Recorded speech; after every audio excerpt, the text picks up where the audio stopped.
cause a stream of charged particles and superhot plasma hurling outwards at 1 million miles per hour.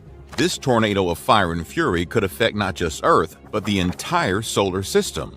In the short term, solar storms are the cause of space weather, meaning the areas such as the magnetosphere, the ionosphere, the thermosphere, and the exosphere. While space weather is separate from the terrestrial weather that we experience within Earth's atmosphere, it is indeed inherently and conceptually related to it.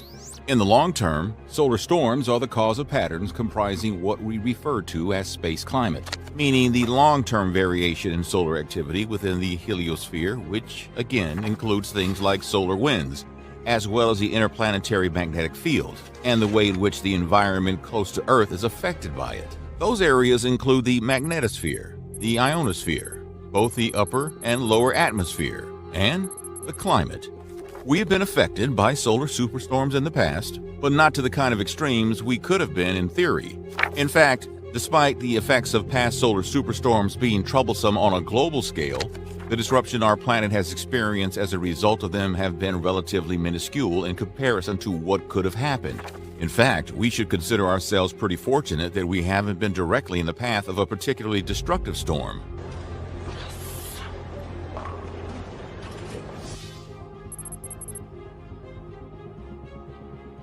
To give you an example of what we have experienced in terms of solar storms, perhaps the best example to discuss is the solar storm of 1859.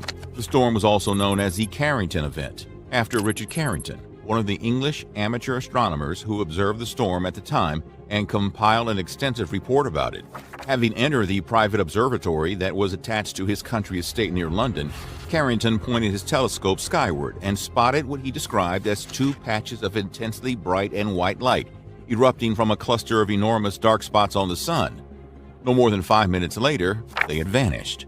But their impact would be felt on a global scale within a matter of hours. Telegraph communication systems all over the planet started failing, and showers of sparks poured from telegraph machines, resulting in operators being shocked and anything flammable nearby being set ablaze. The colorful auroras that lit up the night skies were so bright that birds started singing their morning songs, and some people believed neighboring towns were on fire, while others set about doing their daily chores, believing the sun had risen and their working day had begun. There was even a section of society who believed the whole thing was a sign from God that the world was ending. But Richard Carrington knew the true cause of the phenomena being witnessed by the masses. An enormous solar flare with the energy of 10 billion atomic bombs was hurling electrified gas and subatomic particles towards Earth, causing a geomagnetic storm that remains the largest to have ever struck our planet.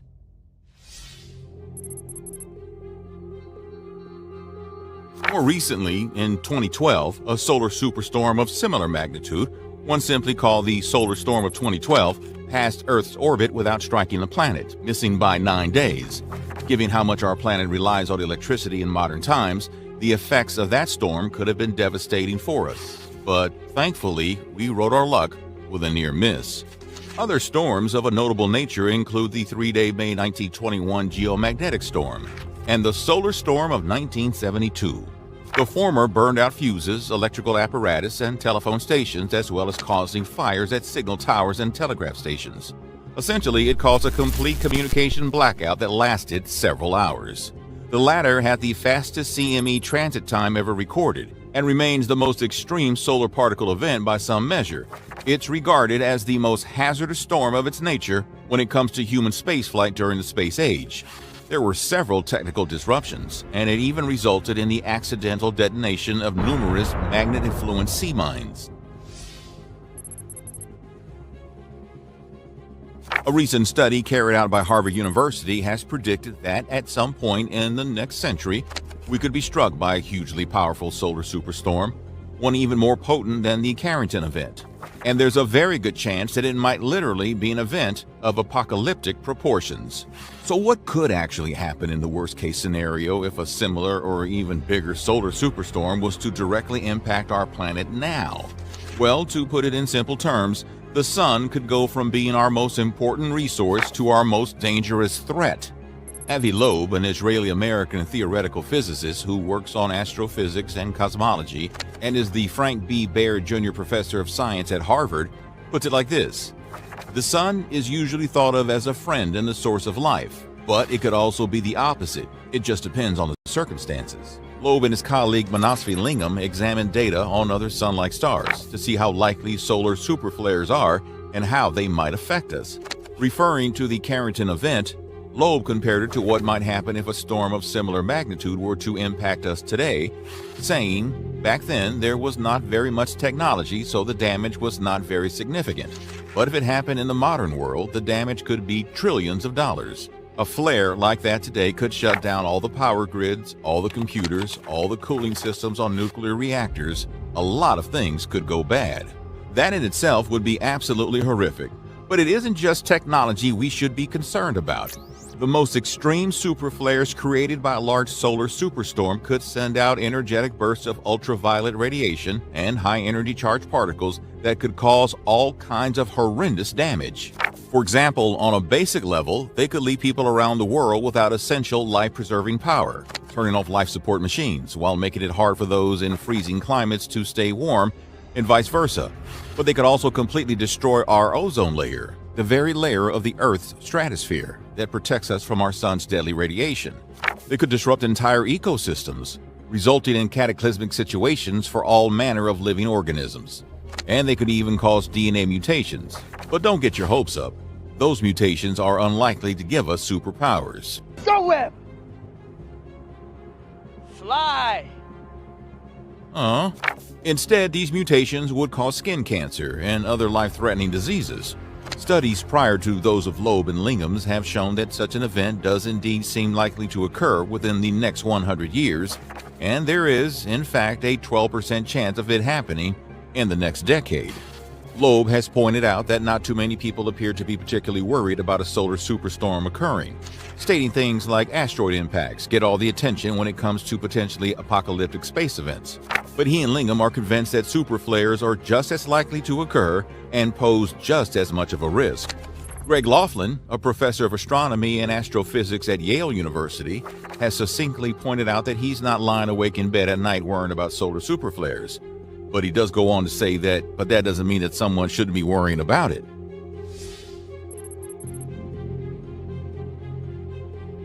Fortunately, Loeb and Lingham have been thinking of ways to potentially protect us from solar storms. One idea involves a massive loop of conductive wire between us and the sun that could act as a magnetic shield and deflect the particles produced by flares away from us. There is, however, a major problem with that idea.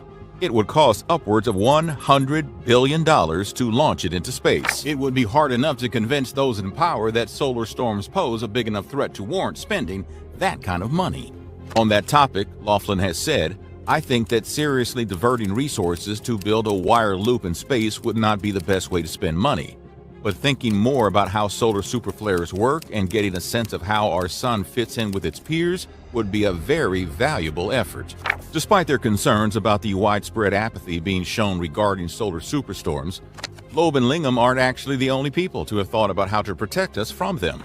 Richard Andress, an energy and environmental security expert at the U.S. military's National Defense University, has spent a lot of time helping to coordinate an interagency group to confront the issue head-on. Among the group are representatives from the White House, U.S. Congress, private industry, the Pentagon, and agencies ranging from the Department of Homeland Security to NASA and the National Oceanic and Atmospheric Administration. Here's hoping they come up with something that works. And even though the possibility of a world-ending solar storm is less than 1 in a billion, don't forget, the dinosaurs must have calculated similar odds for a meteor crashing into Earth. At the very least, if such an event doesn't kill us off, society could react to the resulting power outages with widespread unlawful behavior, just like it has in the past, and the world could find itself in the worst social and economic turmoil it has ever seen. What are your thoughts?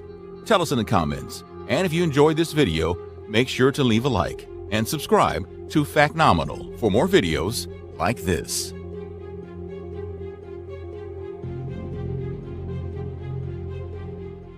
Only 300 years ago, we assumed our galaxy was the only thing in the whole universe. But today we know that there are over 200 billion galaxies in the cosmos, and they can be as terrifying as they are wonderful. Welcome to Factnominal. Today, we're going to take a trip to the strangest and most fascinating galaxies in the observable universe. Number 10. The Universe's Eye. Of all the galaxies in the universe, this has got to be one of the most fascinating. The Universe's Eye, as it is called, gets its name from the fact that it appears to be a huge eye looking down at everything. Made up of two spiral galaxies, NGC 2207 and IC 2163. They are colliding spiral galaxies about 80 million light-years away and were first discovered by John Herschel in 1835. It was also nicknamed the Eye of Sauron from the Lord of the Rings films for its peculiar shape and formation. The larger spiral, NGC 2207, is classified as an intermediate spiral galaxy exhibiting a weak inner ring structure around the central bar. The smaller companion spiral, IC 2163, is classified as a bar spiral galaxy that exhibits a weak inner ring and an elongated spiral arm that is likely being stretched by tidal forces with the larger companion. Both galaxies contain an incredible amount of dust and gas and are beginning to exhibit enhanced star formation rates, as seen in infrared images. Astronomers say that they are expected to merge and become an elliptical galaxy, or perhaps a disk galaxy, in about 1 billion years. As a Lord of the Rings fan, this is a galaxy I would love to see firsthand. Number 9. The Luminous Thief. If you didn't already know, galaxies are known to be constantly interacting with one another. They often squeeze their neighbors into completely new shapes and even steal stars. All this makes me wonder if this is really a cosmic structure or a scene from Minecraft. But it just so happens that the galaxy W2246-0526 is the brightest known galaxy in the universe. This galactic light thief has been sucking the mass from its 3 neighbors for a while now. Not only that, pictures have shown that it is one of the only examples of galactic cannibalism where the galaxy is stealing from more than one neighbor at a time. So not only is this galaxy a thief, it's a really good one. Number 8. The Baby Boom Galaxy.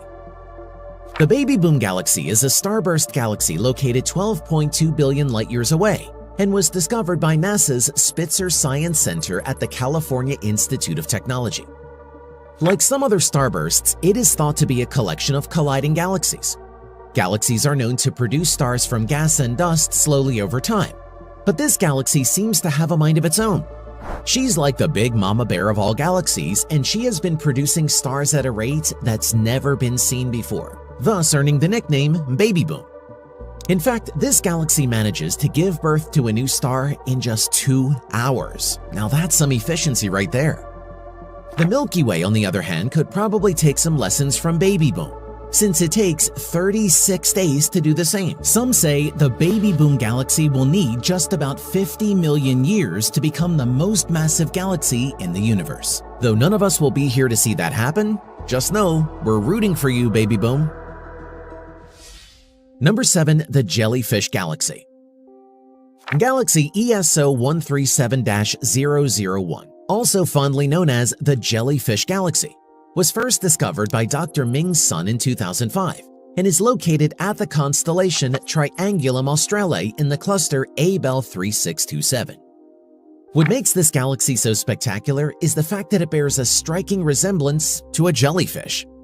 It moves around the cluster center at a phenomenal speed of 1,900 kilometers per second. How cool is that?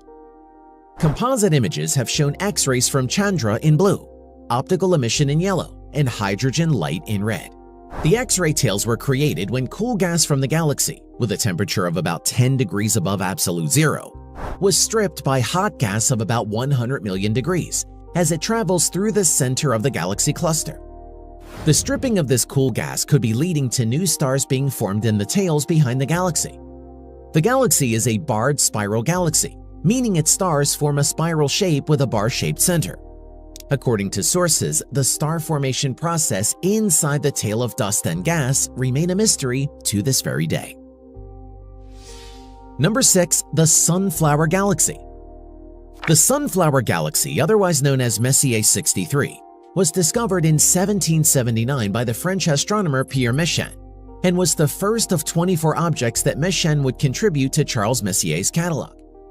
The galaxy is located roughly 27 million light-years from Earth and is about the same size as the Milky Way. It appears as a faint patch of light in small telescopes, so if you're wanting to see M63 in its full glory, the best time to observe it is during the month of May. It looks like a sunflower right out of a Van Gogh painting. As you can see, the Sunflower Galaxy consists of a central disk surrounded by short spiral arm segments of blue-white stars. There is even a streamer of stars that loops at least halfway around the galaxy. It's about 10,000 light-years wide, and it contains hundreds of millions of stars, enough to make a small galaxy. Number 5. Sleeping Beauty Galaxy. The next galaxy in our list happens to be relatively isolated about 17 million light-years away and is home to approximately 100 billion stars. Edward Pigott discovered the enigmatic Black Eye Galaxy in March of 1779. A dark band of absorbing dust partially in front of its bright nucleus gave rise to its nicknames of the Black Eye, the Evil Eye, or Sleeping Beauty Galaxy. This makes it sound dreamy and a little scary all at the same time. This magnificent galaxy is rife with creation as indicated by its reddish color. Red means an abundance of hydrogen, which in turn means stars are being formed. Strangely though, the stars and gas in the reddish portion are rotating one way, while its immense cloud of gas and dust is rotating the other. While this is very bizarre, it is thought to be the result of a galactic collision. Number 4. The Dead Disk Galaxy. Weighing in at about 3 times heavier than our own Milky Way, the Dead Disk Galaxy is heavy but only half the size. The stars in it rotate in circles around the center of the galaxy at a speed of over 500 kilometers per second, which is more than twice as fast as stars in the Milky Way. MAX 2129-1 is an early universe dead disk galaxy discovered with the Hubble Space Telescope by NASA. The place known as MAX 2129-1 is a galaxy that stands out for many reasons, but more so for the fact that it is known as a no-life galaxy. Though technically there is life in the form of stars and planets within it, the galaxy is no longer active, meaning that it's not making stars anymore. This galaxy has caught the attention of many scientists and astronomers, as it has brought in some new insights into old, dead disk galaxies, causing them to rethink how galaxies burn out early on. The fact that even a massive galaxy could burn out is actually quite a comforting thought. We are not alone after all. Number 3. Cygnus A. Cygnus A is a radio galaxy in one of the strongest radio sources in the sky. Grote Reber was the one who discovered it in 1939. Nearly 600 million light-years away, this galaxy is a giant among the giants of the universe, with a mass estimated to be about 100 trillion times that of the Sun. Unfortunately, Cygnus A merged with another galaxy that passed too close. As a result, the radio power coming from Cygnus A exceeds the total electromagnetic output of over 2 trillion stars, which is not surprising in and of itself, because it contains enough mass for 100 trillion. However, this huge output is phenomenal because it comes from 2 separate clouds on either side of the galaxy. These clouds are made of a hot plasma of electrons that move across magnetic fields at nearly the speed of light. These clouds are thought to have been created and replenished by jets of relativistic plasma ejected by the galactic cores. Scientists are still trying to unravel what causes this unusual ejection. However, current theories suggest that there are gigantic billion solar mass black holes at the core of these galaxies.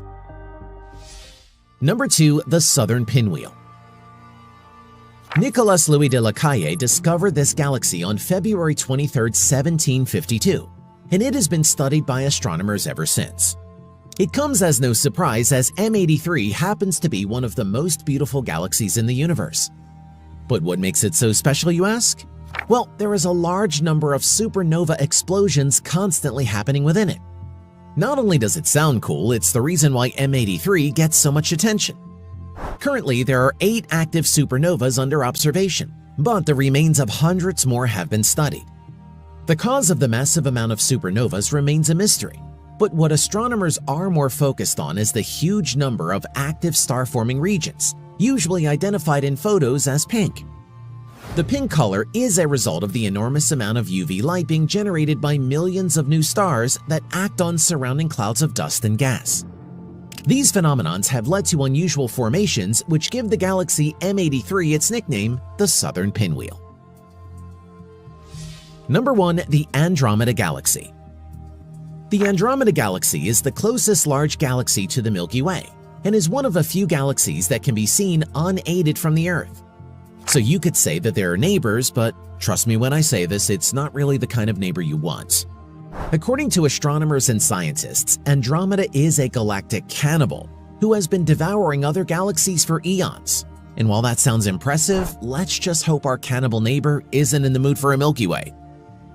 Also, in approximately 4.5 billion years, the Andromeda Galaxy and the Milky Way are expected to collide, resulting in a giant elliptical galaxy. In addition, Andromeda is accompanied by 14 dwarf galaxies, and at least 450 globular clusters are currently orbiting in and around the Andromeda Galaxy. Some of them are in fact among the most densely populated globulars ever seen. The Andromeda Galaxy is fascinating and beautiful, but definitely holds the reputation of being one of the most brutal galactic cannibals of the universe.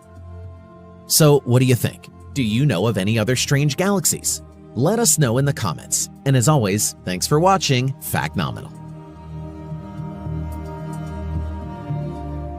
There's a common misconception that our solar system's boundary lies not so far behind the orbit of Pluto. Some people also mistake the Kuiper Belt, the icy ring of small astronomical bodies, as the edge of our solar system. Our system extends millions of miles beyond Pluto and the Kuiper Belt. It is also home to strange and uncanny but fascinating objects that hold many secrets of the universe. Welcome to Factnominal, and today let's take a look at all the mysterious discoveries we have made beyond Pluto in our solar system. Secret sibling of Earth. Beyond 8 planets of our solar system lies the Kuiper Belt, which is the home of dwarf planets like Pluto and Eris. But often, astrophysicists have had suspicions that Neptune is not the farthest planet in our solar system. But don't be hyped, Pluto is not becoming a planet again. The theoretical Planet X, often called Planet 9 or Nibiru, is alleged to be a secret member of our solar system. It is hypothesized that this 9th planet is orbiting the Sun so far in the shadow that we have not been able to discover it yet. Interestingly, a lot of evidence has popped up in recent years strengthening the possibility of our Sun's family being a little bigger than we know.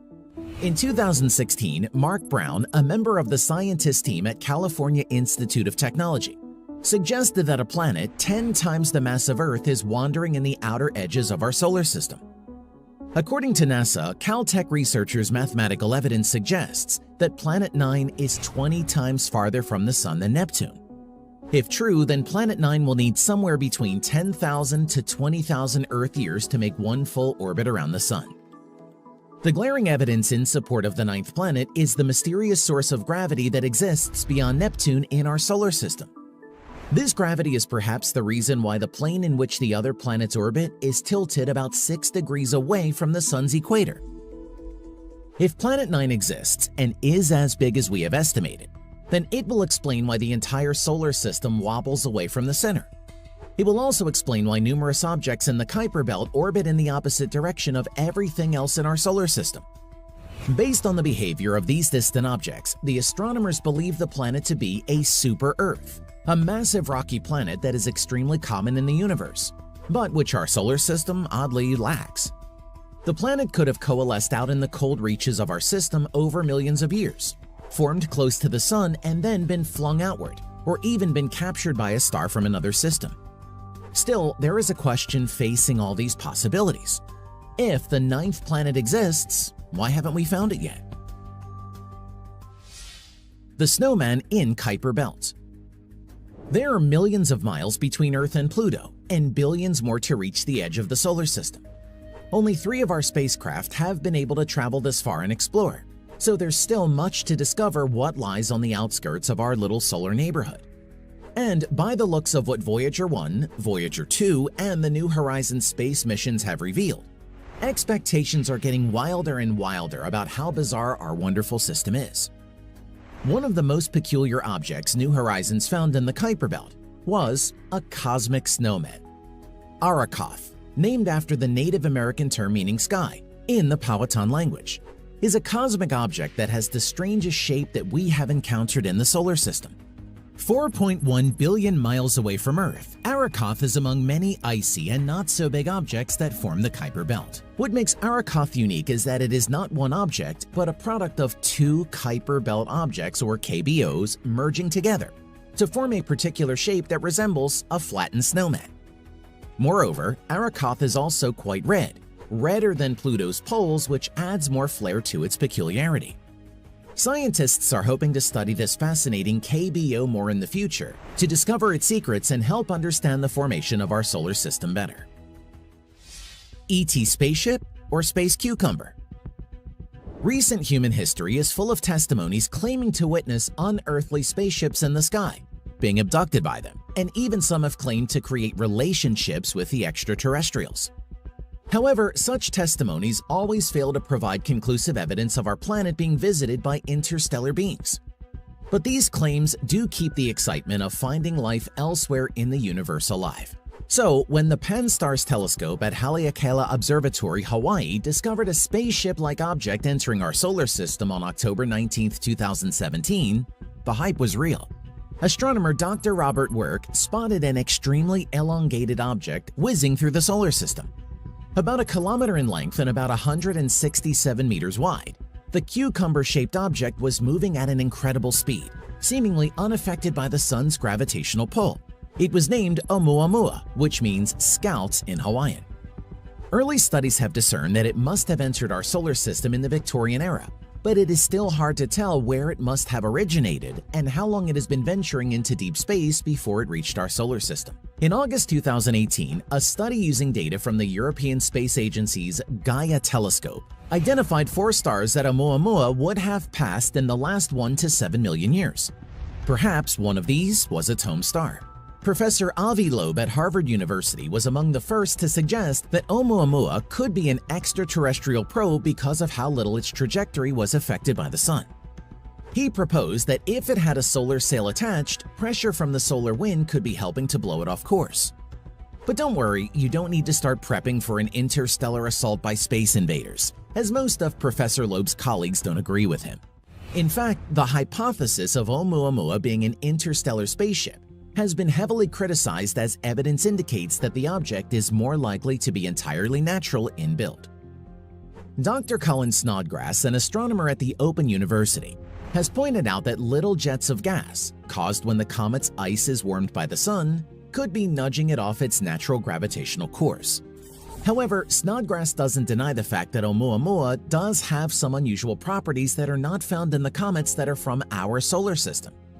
And disturbingly, scientists haven't been able to distinguish the reason behind such a peculiar phenomenon, and they would never be able to do so anymore. Oumuamua has already made its way back to the deep outer solar system, and given its trajectory, it seems like the conspicuous object has no desire to make a U-turn. In a few years, it will exit our neighborhood forever. Do you think we avoided a space invasion, or we missed an opportunity to study one of the most mysterious natural objects in space? Strangest dwarf planet. A couple of years before Pluto was demoted to the status of a dwarf planet, Mike Brown, who is now known for his hunt of Planet X, found something quite interesting not so far from Pluto. In fact, this discovery was so impactful that it caused the chain of events that tipped the scales of the judgment against Pluto when it was tried for its status as a planet. What Mike Brown discovered was an object as big as Pluto, but its exceptional shape caused a stir if it could be considered a planet or not. Nicknamed Santa back then and later named Haumea for Hawaiian goddess of fertility, it is shaped like an American football or a big squashed cigar. Like Pluto, this object also has moons revolving around them. Like Haumea, its moons Hi'iaka and Namaka are also oddly shaped and are eerily small to have a planet-satellite relationship with Haumea. Moreover, crazily enough, Haumea also has a ring around it and shares the orbit with Hi'iaka. Unlike most objects in the Kuiper Belt, Haumea is not an equal mixture of ice and rock, but likely has a thin water ice crust covering a rocky interior. It is one of the densest Kuiper Belt objects, with a density of 1.885 grams per cubic centimeter.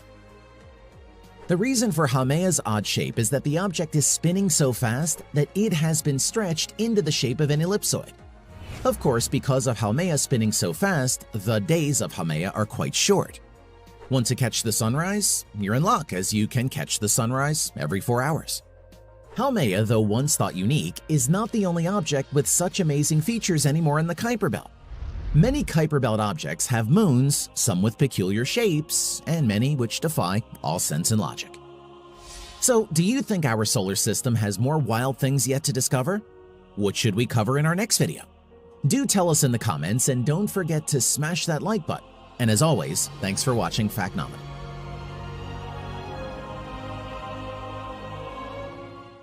Blink and you'll miss it.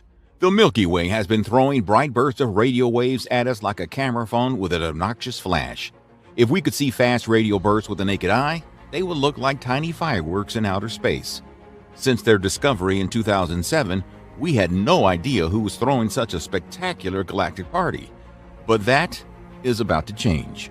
Welcome to Factnominal, and today let's figure out the mystery of the supremely powerful but highly ephemeral burst of radio waves in deep space. To catch sight of a fast radio burst is to be extremely lucky in where and when you point your radio dish.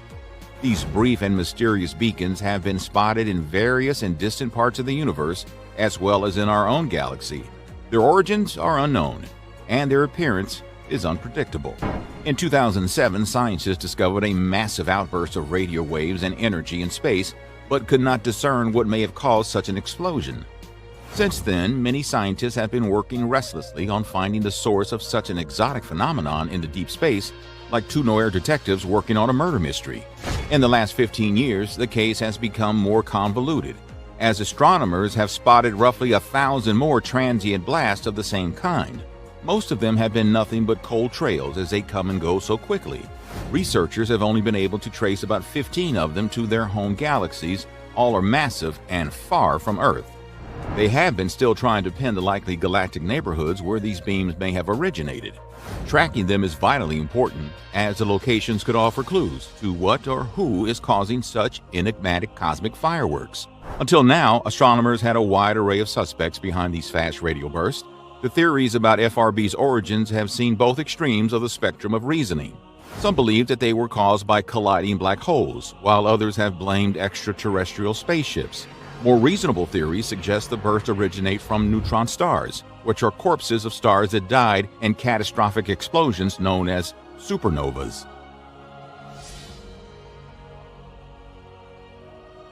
As radio waves travel across space, any interstellar gas or plasma along the way can distort or disperse the wave's properties and trajectory. The degree to which a radio wave is dispersed can give clues to how much gas it passed through, and possibly how much distance it has traveled from its source. This helps astronomers to map the universe accurately and to understand the compositions of galaxies far beyond our reach. With large numbers of FRBs, astronomers can hopefully figure out how gas and matter are distributed on a very large scale in the universe. So, alongside the mystery of what FRBs are themselves, there's also the exciting potential for FRBs as powerful cosmological probes in the future. Despite so many suspects, like in any good mystery novel, astronomers found an unexpected twist of a revelation on April 28, 2020, to get us closer to the answers. Prior to this date, all fast radio bursts that humans were able to capture were extragalactic. That is, they happened in galaxies far from our own. But the FRB on April 28th? That was different. This one originated within our galaxy, the Milky Way. This was our first up-and-close confrontation with a fast radio burst. CHIME, or the Canadian Hydrogen Intensity Mapping Experiment, detected 535 new fast radio bursts during its first year of operation, 2018 to 2019. However, all of them occurred beyond our galaxy's boundary. Interestingly, at the time of the April 28th signal, the telescope was not pointing straight at the source, but the signal was so strong, the telescope captured it, so to speak, out of the corner of its eye. The signal was of sufficient strength to be detected from another galaxy that indicates it is the same phenomenon as those earlier extragalactic bursts detected from our galaxy, and it had the typical duration of a fast radio burst. In the fraction of a second that this fast radio burst flashed, it was 3,000 times brighter than any other magnetar radio signal observed to date. Interestingly, on April 27th, the day before, the Swift Burst Alert Telescope had detected a series of gamma-ray bursts originating from the same point in the sky as the FRB. These gamma rays had originated from SGR 1935-2154, a so-called soft gamma repeater. Now, if you do not know what a soft gamma repeater is, it is an astronomical object, most likely a magnetar or a neutron star with fossil disks around them that emits a large burst of gamma rays and X-rays quite often. SGR 1935-2154 in particular is known for periodically generating bursts of gamma rays and X-rays. The distance to this object has been estimated at 30,000 light years. For comparison, the Milky Way galaxy is over 150,000 light years across. This was also the first time an FRB was found originating from an object emitting gamma ray and X-ray bursts. This had astronomers come to an astonishing conclusion. The FRBs may have originated from magnetars. Imagine a cosmic object so magnetically strong that it will even stretch the atoms in a shape resembling pencils. SGR 1935-2154 is believed to be a magnetar, a type of neutron star with a hypermagnetic field strong enough to pull the keys from your pocket from as far away as the moon. A magnetar is an exotic type of neutron star. Its defining feature is that it has an ultra-powerful magnetic field. The field is about 1,000 times stronger than a normal neutron star and about 1 trillion times stronger than the Earth's. Astrophysicists do not yet know exactly how a magnetar generates its stupendous magnetic field. However, it probably relates to the incredible density of neutron stars and their peculiar interiors. Just one sugar cube-sized amount of neutron star material would weigh 1 billion tons on the Earth, about the same as an average mountain. The neutron star's interior is a complicated dance of physics under extreme conditions, resulting in very odd structures. The oddity starts near the surface, with blobs of a few hundred neutrons that are best described as neutron gnocchi. Below that, the neutron blobs glue together into long chains. We have entered the spaghetti layer. Underneath that, at even more extreme pressures, the spaghetti strands fuse side by side and form lasagna sheets. Under it all, even neutron lasagna loses its shape, becoming a uniform mass. But that mass has gaps in it in the form of long tubes. Finally, delicious penne. Am I the only one feeling a strong craving for some spicy Italian food right now? This exotic recipe of neutrons, quarks, and exotic states of matter such as Bose-Einstein condensates create a superconducting fluid. So when a magnetar rotates like every other heavy cosmic object, it would behave like a huge dynamo, generating an immense magnetic field. Apart from these ultra-powerful magnetic fields, magnetars also release vast amounts of energy in the form of flares, X-rays, and gamma-ray bursts. They are therefore associated with extreme events in the universe, now including the phenomenon of fast radio bursts, making them perhaps the most bizarre objects in the cosmos next to black holes. After the revelation made on April 28, 2020, astronomers have theorized that FRBs might be produced when the crust of the neutron star suffers a starquake as a result of tension between the neutron star's intense gravity and its magnetic field. This tension may be suddenly and incomprehensibly violently released in the starquake. This may mean that the neutron star's crust, thought to be 1 million times stronger than steel, slips by just 1 millimeter. However, this tiny shift may be sufficient to generate a brief burst of radio energy so powerful it can be detected from other galaxies, which we detect as an FRB. Just maybe, it seems possible. And in astrophysics, what's possible is the name of the game.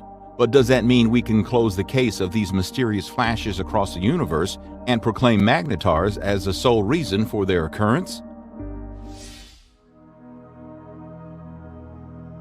CHIME, or the Canadian Hydrogen Intensity Mapping Experiment, is a telescope with no moving parts located near Penticton in British Columbia. At any given time, it observes one narrow strip of the sky above it. But as the Earth rotates, the telescope scans the sky, and digital processing chips collect its signals to form an image.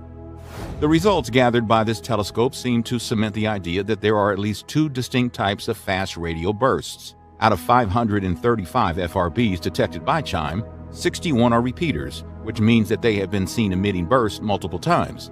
The rest of the detected FRBs were concluded to be a one-off event, and rather on the short side in duration. Repeaters also emit on a much narrower band of radio frequencies than the one-off bursts. Fast radio bursts tend to be detected over 1 second or more, but this duration is misleadingly long. As signals travel across millions of light years of space, intergalactic matter tends to smear radio waves across the spectrum, a phenomenon known as dispersion. As a result, lower frequency waves can arrive at Earth with a delay of several seconds compared with higher frequency ones. Researchers have calculated that, at the source, the emission of a radio burst typically lasts only a few milliseconds. During that time, the source of a burst can emit 500 million times more energy than the Sun over a comparable amount of time. This extent of the dispersion of wavelengths provides a rough indication of how far the waves had to travel. So far, all the bursts have been shown to originate in other galaxies, except for one event that occurred in the Milky Way. The repeater, discovered by Spittler and her collaborators in 2016, has cycles of activity lasting a day or so, emitting several bursts per hour and repeating every 160 days. This regular repetition offers some clues to what might be causing the bursts. One possible explanation, Spittler says, is that repeaters could occur when a highly magnetized neutron star circles around an ordinary star in an elongated orbit. As a neutron star periodically gets closer to its companion, bursts could result from its magnetic field, scattering the highly energetic stellar wind. Non-repeaters, on the other hand, could be the result of cataclysmic events, such as the collisions of neutron stars or magnetic storms in young neutron stars called magnetars. The Milky Way event was linked to a known magnetar, but the magnetar theory has been cast into doubt by the finding, reported last month, of a burst from a globular cluster in the galaxy M813. Globular clusters are dense collections of very old stars and are considered unlikely to host magnetars. This begs the question, are we back to square one with this mystery? If magnetars are not the cause, then can we look into other possibilities? The good thing is that recent discoveries have helped us to discard many sources which still bring us closer to the answer. As Sherlock Holmes said, once you eliminate the impossible, whatever remains, no matter how improbable, must be the truth. So it's rather elementary, my dear viewer, that we will soon unveil the secrets of fast radio burst and open the endless possibilities of traversing through space. So what are your thoughts? Tell us in the comments. And as always, thanks for watching Factnominal.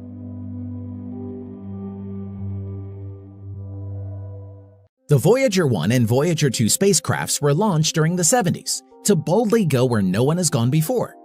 For more than 40 years, these spacecraft have been our vanguard of space programs and have enabled man to uncover secrets of our solar system and the galaxy. Welcome to Factnominal, and today let's look at the strangest discoveries made by Voyager 1 and Voyager 2. Secrets of Jupiter. Voyager 1 and Voyager 2's objective was to be our eyes as it explores other solar systems in the galaxy, be our messenger if it encounters other life forms, and carry humanity's legacy if we never manage to expand beyond our solar system. NASA was already enthusiastic the moment the Voyagers crossed the asteroid belt to enter the outer block of the solar system. The Voyagers were meant for exploring interstellar space, but that doesn't mean they couldn't take a look at our giant neighbors on their way out.